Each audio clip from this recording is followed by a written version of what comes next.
Hello and welcome to haQ attaQ. My name is Jakob. I'm your host and you're watching a very special episode of haQ attaQ. It is special because it's about my very own synth, and this is something I always wanted to do, but I never thought it would happen. Well, I've been working closely together with Kai Aras, the developer behind Shockwave and Synth, and it's been like, I think, 1.5 years now, and we've finally come to a point where we can present Agonizer. Listen.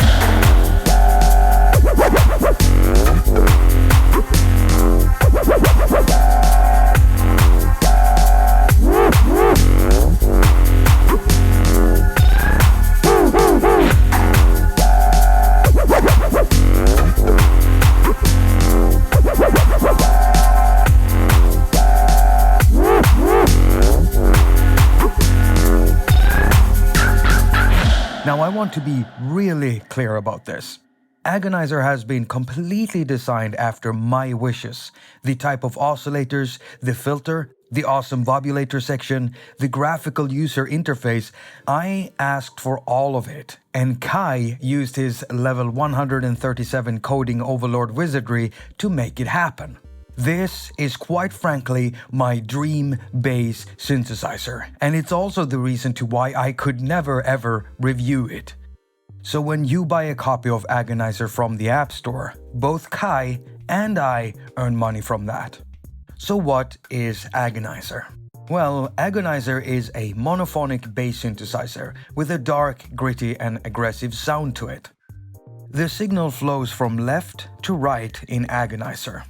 And Kai and I wanted this to be communicated to the user through graphical elements on the synth. So this middle section here is where sound gets generated. And the sections here and here, well, here's where we have the modulation sources. One thing that really makes Agonizer stand out is its Wobulator section and what you can do with it. We did a lot of work with that one, but more on that later on. Agonizer comes packed with 144 patches made by yours truly, meaning me. I made them. I made all the presets, and all of them are bass patches. You can find the preset browser right here if you want to get playing right away, and I also want to add that we will be adding more presets in the future. There it goes again. Okay, so as you can see, this is a well-used synthesizer. It's been banged up, it's had its paint scraped off, and the LCDs are even broken at some places. And you see, that's what well-used gear should look like. Right, listen up. We're going in hard and rough. No point in playing tough. We're going in hard and rough. Now I've told you once, and I'm not telling you again. So listen, step off. Keep your feet off my beat. You've been warned. Ha! Now I gotta say something here because I just realized something. So I was going through the sound demos that I recorded for Agonizer Synth here, for this tutorial. And the problem is that I've been very timid with my sound selection. Why? Well, I guess I'm worried because there are so many insanely crazy presets inside the Wob section in the preset browser because that's the largest category. There's a reason for that. This is what Agonizer was made for. It doesn't mean you can't do other sounds, but if you get Agonizer, which you should of course, because it's the best bass synth in the world, has nothing to do with me, actually being part of it. Go into the Wob category and try out these presets specifically. They will show you how crazy you can get with Agonizer Synth. In this video, I'll take you through Agonizer Synth and show you how it works, so it's a full-on tutorial and walkthrough. Oh, and stay tuned on my channel because I'm currently working on a documentary about the development of Agonizer. And I can't wait to show you how we started with this and ended up with this. How does that even happen?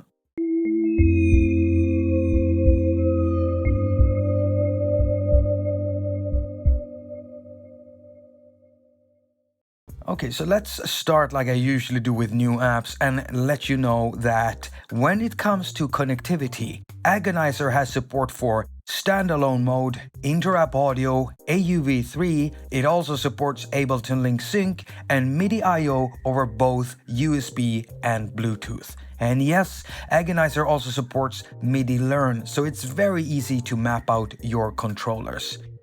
Now, when it comes to the standalone version versus the AUV3, there is a slight difference.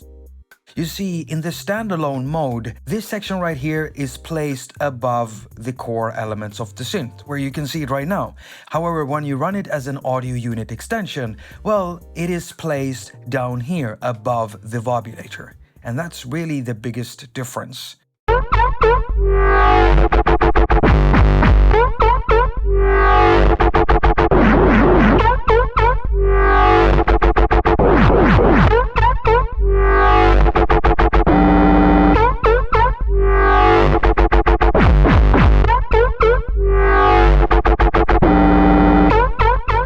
I will now start diving into each section of this synth, and normally I'd begin with the oscillator section.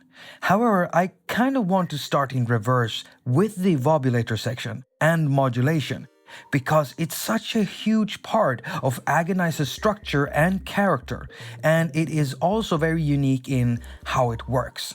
So, what is the Wobulator? Well, basically, it's a 4-step LFO sequencer. Now that sounds like a very basic type of modulation thing, right? Well, it isn't. Kai and I made sure to set this up with some interesting options that when combined can produce some very complex modulation patterns. It is different. Now before we dive deeper, we're going to set up a simple filter cutoff wobble. And we do that by long pressing on the cutoff knob. And then we go to the Wobulator line here and increase the signal strength.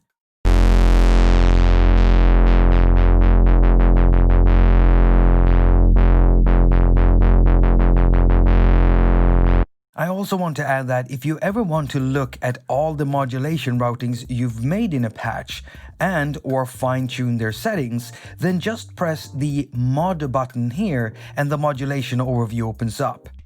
Now, each step or slot can have its own unique waveform selected, and you've got 21 different waveforms to choose from. We even threw in some really weird ones in there. And if you look to the right side here, we also have 3 buttons. They will basically switch out the functions for the slots. Right now we've got the shape option selected, which allows us to change the waveforms in the slots.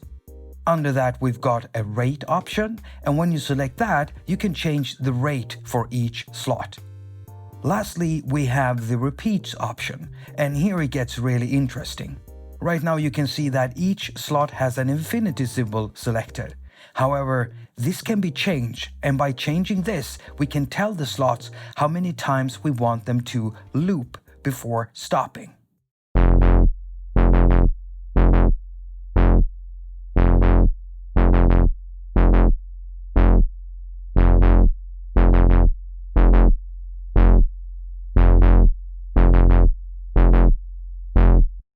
Now there is one more thing that makes the Wobulator special. When looking at the modulation sources, the Wobulator actually has 5 sources. Apart from the main Wobulator output, you also have the neat option of using the individual slots as outputs.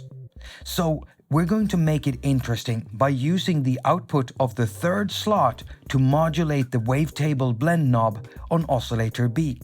When we play this, the Wobulator plays from slot 1 and moves on forward, and as soon as it hits the 3rd slot, it's going to mess with the wavetable blend on oscillator B.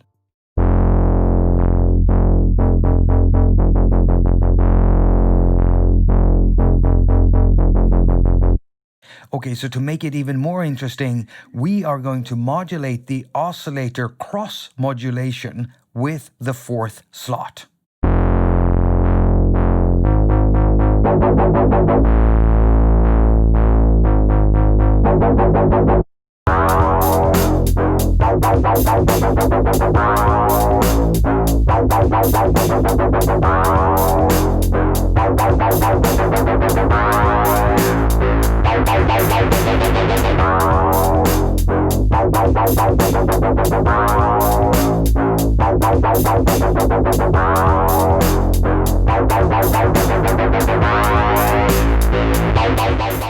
Okay, so we're gonna mix it up even more by changing the repeats in the slots.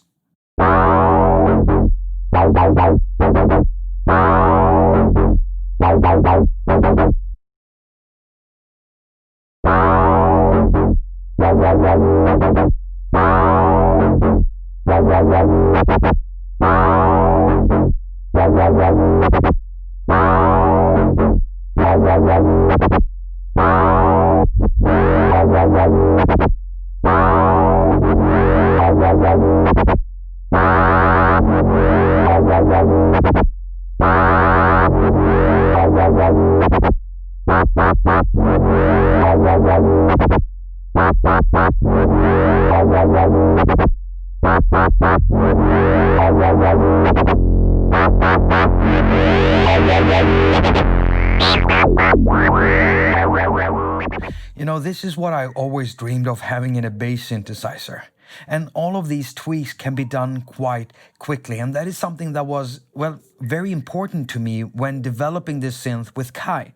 You see, I want to be able to make interesting sequence patterns on the fly without really thinking about what I'm doing.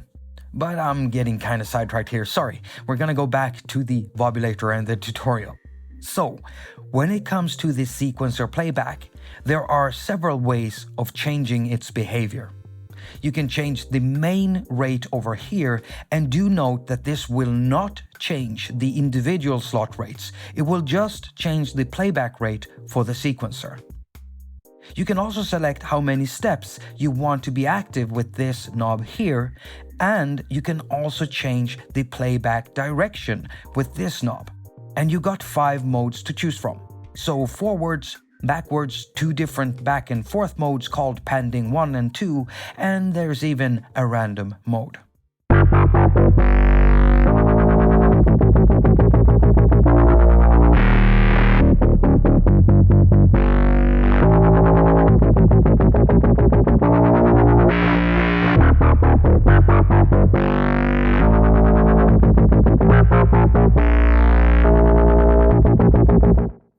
Lastly, you have something called trig source. It's got 2 modes and they work like this. In BPM mode, the sequencer plays through slots normally when pressing down and holding keys. So, when I press down a key here and hold it, it will move through the sequence. 1, 2, 3, 4, and so on. Well, as long as we keep it in forward mode, if we change the direction, then, well, it will play according to that. Now, if I switch it over to key start mode, well, look what happens when I press down and hold a key. It's not moving, it's staying right there. But look what happens when I lift my finger and press down that key again. Well, it jumps to the next slot. Now, if I keep doing this and I play different notes, it's gonna jump to new slots. Every time I press a key, it will jump to the next slot. And that is what key start mode does.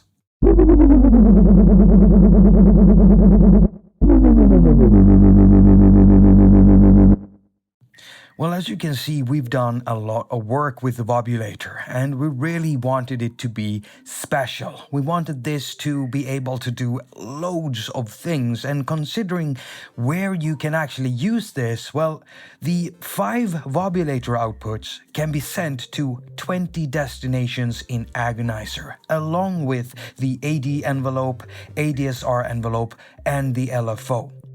And if you're ever wondering what those points are, then all you have to do is to press this button here and it will show them to you. Everything marked in orange is a modulation destination, and the modulation sources pops up as soon as you press a destination point.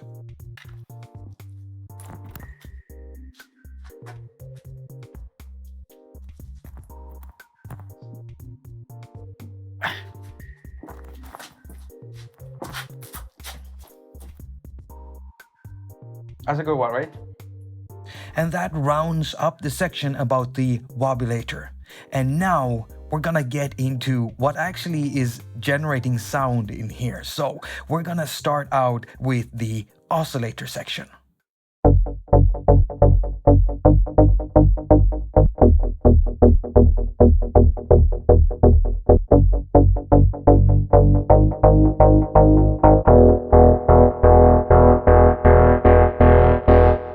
Agonizer Synth is using two wavetable oscillators along with a sine wave sub-oscillator to produce sounds.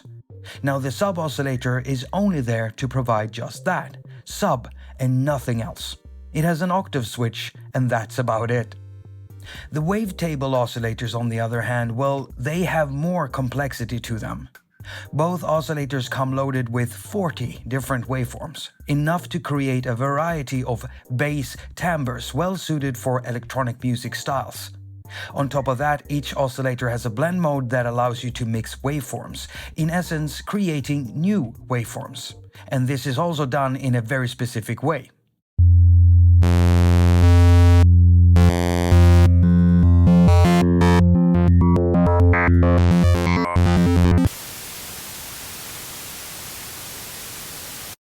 So regarding the oscillator wavetable blend control, well, this is how it works.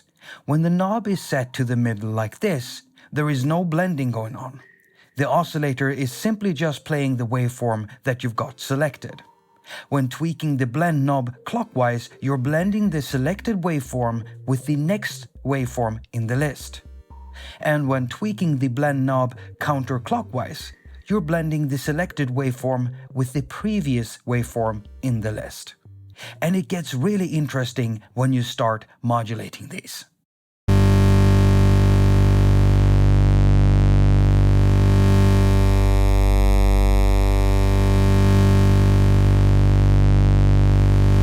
Now, you can even get some cross-modulation going on with this knob here, and when you're tweaking it, you're essentially modulating the rate of oscillator A with oscillator B. Oh, and if you use sine wave-based waveforms, you can even get some FM-sounding timbres out of this thing.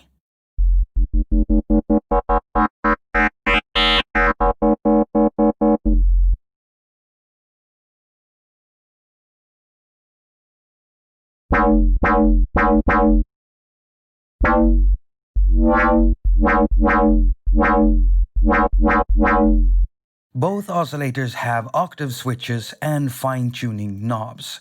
And if that's not enough, there's even a detuning knob right here. Lastly, there's a portamento knob so that you can set the amount of pitch glide time between notes. And that pretty much rounds up the oscillator section. We're gonna move on to the mixer section next. And you know what? There's not much to say about it. In the mixer section we find individual level controls for oscillator A, B, the sub-oscillator, and also the noise generator. Yes, there is a noise generator, and that's the only control you'll find for it. So, let's move on to the Mangle section, because I have way more to say about that thing. Inside the Mangle section we have two effects and also two very specific equalizer controls. The drive knob belongs to a distortion pedal effect, and it has been tweaked for producing dirty, gritty, and downright nasty tones. At low drive levels, it will heat up your sounds, and at high drive levels, it will destroy your sounds.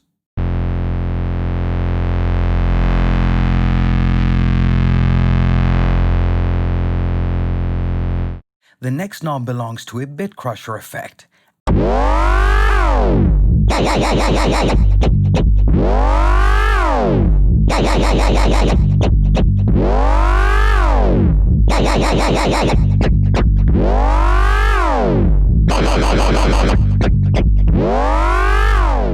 Next comes some very specific equalizer controls, namely push and lift. So listen closely now. When tweaking the push knob clockwise, it adds a small bump in the 50 to 60 Hz frequency range. Its purpose is to add even more sub to the sound. What can I say? I'm a bass head.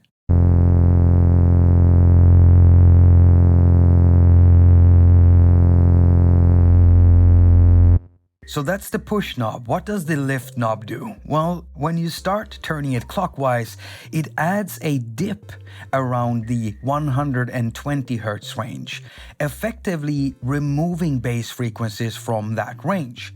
And I wanted this control here because I don't like it when kick drums start fighting with the bass lines and vice versa. And it also tightens up your bass sound at the same time. Yeah, these two are some very specific haQ controls.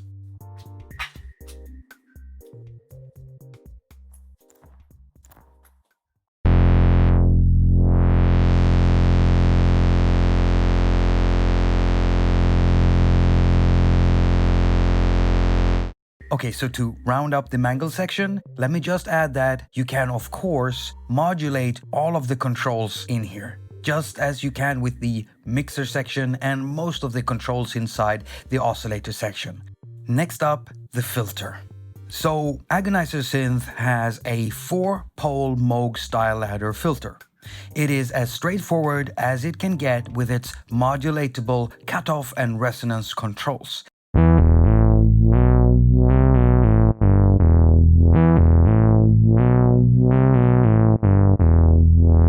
So let's move on to the effects section. There are 2 effect units available inside Agonizer Synth, a delay and a chorus. Both effects have very few controls, a frequency control for the chorus and a time and feedback control for the delay. Both effects have also been set up as send effects, so the level knobs really are level knobs and not mix knobs. I wanted it set up like this because I don't like sacrificing volume in order to add an effect to my sound. Another thing I don't like is muddy effect tails due to too much bass getting into them. So I told Kai, hey, put in some high-pass filters in there and filter out the bass before it kind of hits the tail. And that's what it did. No more muddy effect tails.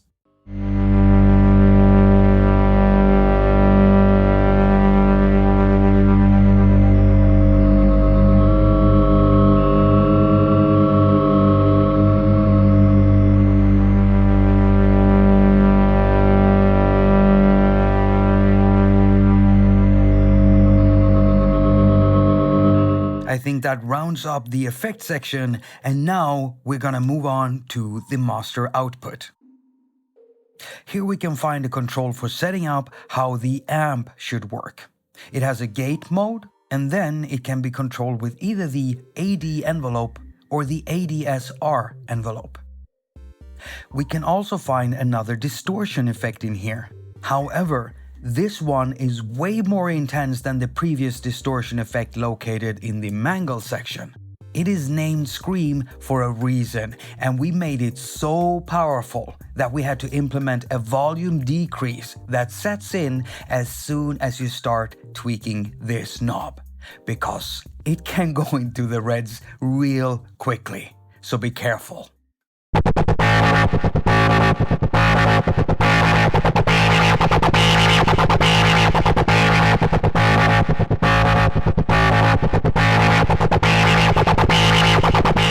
Lastly, we have the main volume output control, and yeah, it's a volume control.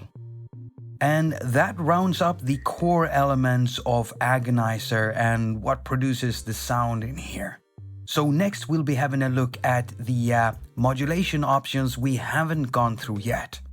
So here we have a standard LFO with 5 different waveform modes: sine, ramp up saw, square, triangle, and sample and hold. The LFO rate can run independently if you want it to, but it can also be synced to the main tempo with this button here. Then there is also an option for key sync through this button, and when this is selected, the LFO restarts its cycle with every press of a key. And that's about it.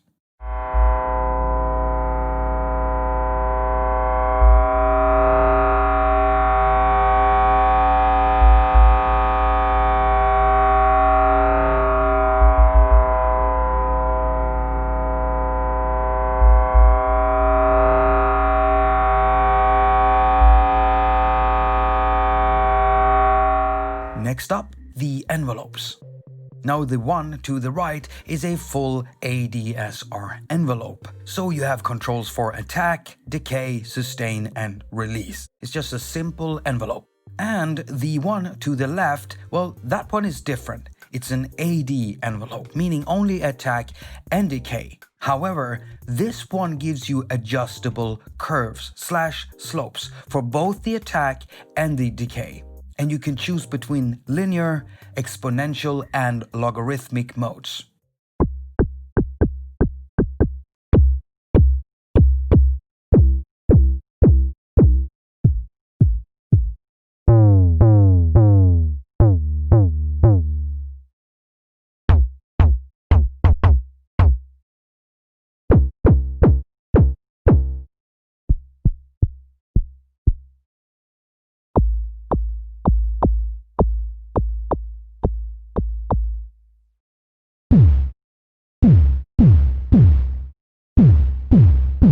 Yup, I specifically asked Kai to put this here because I wanted to be able to make bass drum sounds with this thing. And without exponential curves, for example, well, the drums wouldn't sound very drummy. Next up, we'll be looking into setting up MIDI controllers. When you are using Agonizer inside an AUV3 host, you'll have to set up your controllers through the host. Also, Agonizer will automatically sync to the host's BPM. Now, when you're using the standalone version, there is a MIDI setup menu right here in the upper right corner where you can set up your controllers. And right beside the MIDI settings, you can also find the settings for Ableton Link.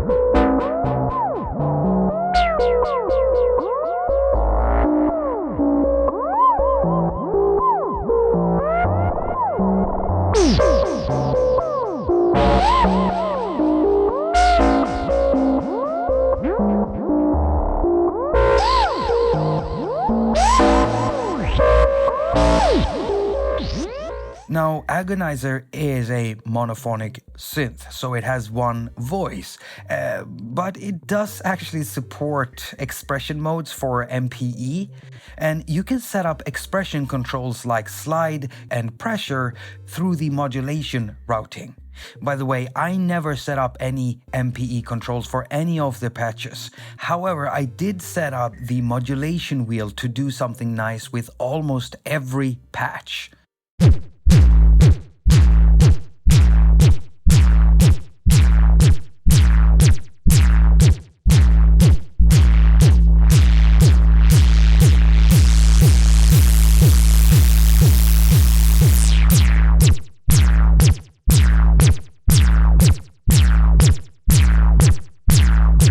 Now, if we stick on the topic of MIDI, then there are actually a few more settings that you want to know about, and they can be found inside this settings page. Here we can find a switch for the MIDI modes, and if you want to use a traditional non-MPE MIDI keyboard and/or sequencer with Agonizer Synth, then you can switch from MPE mode to traditional MIDI right here. To the right, you also have a setting for note priority. You see, Agonizer is a monophonic one-voice synth, and so when you are hitting multiple keys at the same time, you can set up how Agonizer listens to or reads key presses. Note that if you've got portamento tweaked up and it does not behave like it should, you might want to have a look here. For portamento to work properly, or as you would expect, well, you want to have last note selected. Over here you have a on-off switch for legato mode, and right underneath it you can set where Agonizer saves its patch library. Now there is only one thing left, and that is the keyboard. Now I won't actually explain everything that is in here, but I'll try to explain what I think is important. So, the keyboard has on-off switches for MPE glide, slide, and velocity expressions.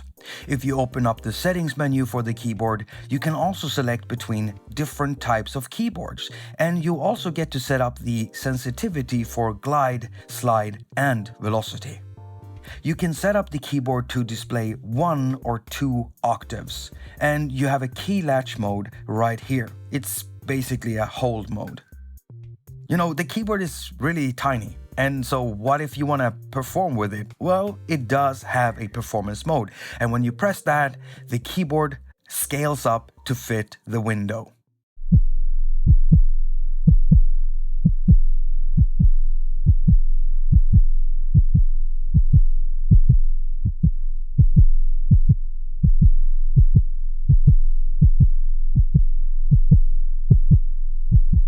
So, you can find an app link for Agonizer in the pinned comment down below and also in the description.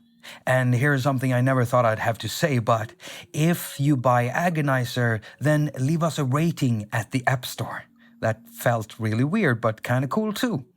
So before I round this video up, I just want to thank everyone who helped with the beta testing. We wouldn't have been able to do this without your help. I also want to take this opportunity to thank my patrons and the iOS community and all of you viewers for all of your support all these years. Without such a dedicated audience pushing me along, I would never have reached this point. I actually got to put my signature on a synth, and it feels absolutely amazing. So I also want to thank Kai Aras for putting up with all of my shenanigans for over a year. And if you want to hear more about that, well, then stay tuned for the Agonizer documentary.